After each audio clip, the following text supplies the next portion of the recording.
O ano era 1945. Sophia Miller estava no intervalo do almoço andando por uma praça em Nova York, quando ouviu um jovem pregando o evangelho ao ar livre.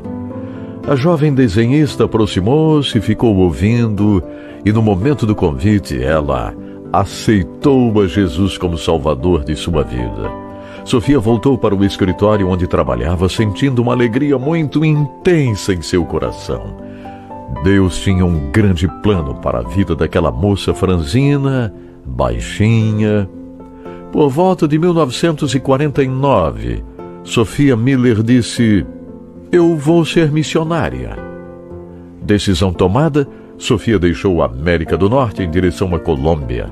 Entrou no rio Içana, um rio que começa na Colômbia, entra na selva amazônica brasileira e percorre mais de 1.000 quilômetros. Acabou atravessando sem saber a fronteira entre Colômbia e Brasil em uma pequena e insegura embarcação. O que parecia ser um erro de direção pelas águas perigosas dos rios Negro e Içana se tornou o caminho para um dos trabalhos missionários mais incríveis realizados na Amazônia. Sophia Miller, por quase 50 anos, serviu ao Senhor Jesus na Amazônia brasileira, evangelizando 2 tribos, Curipaco e Baniwa. Indígenas anciãos da tribo Curipaco, crentes em Jesus hoje, que tiveram o privilégio de remar a canoa para Sophia Miller décadas atrás, falaram o seguinte: aquela mulher tinha o fogo do Espírito Santo porque ela pregava de dia e de noite nos fazia viajar. Era perigoso, mas ela viajava à noite para não gastar tempo de dia. Os índios estavam dormindo nas tribos e ela viajando. Remávamos a canoa, mas ela não dormia.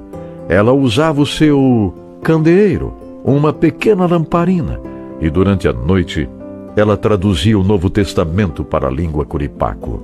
Hoje, a tribo Curipaco tem o Novo Testamento completo na língua deles, traduzido por Sophia Miller. Certa vez, um curandeiro colocou veneno na sopa de Sophia Miller. Ela vomitou imediatamente, enquanto todos esperavam a sua morte. Cães e galinhas ingeriram o vômito de Sophia Miller e morreram imediatamente. Sophia Miller não sofreu absolutamente nada. Sobreviveu. Os tribais que fizeram isso e viram o milagre converteram-se a Jesus. Antes de falecer, em 1997, na Venezuela, ela foi entrevistada por um jornalista cristão. A primeira pergunta que ele fez para Sophia foi: "Ei, conte-me, como foi seu chamado?" Sophia Miller respondeu com uma interrogação. Chamado? Que chamado?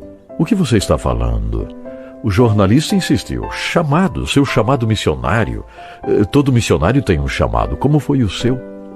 Foi aí que Sophia Miller respondeu: "Eu jamais tive um chamado. Eu li uma ordem e obedeci. A ordem dizia: ide por todo o mundo."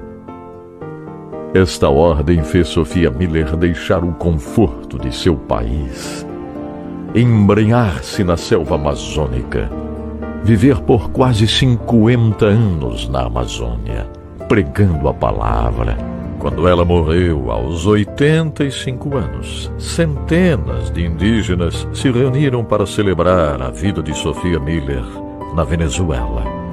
Em seu funeral, nos Estados Unidos, apenas 7 pessoas participaram. 2 eram funcionários da funerária.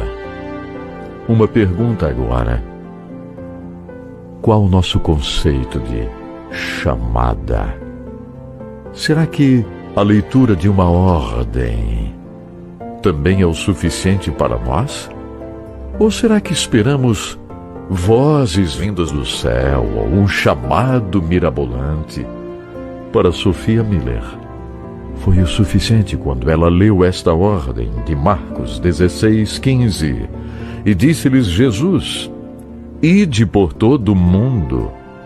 e pregai o Evangelho a toda criatura. Que a história de Sophia Miller nos inspire hoje. Eu volto amanhã.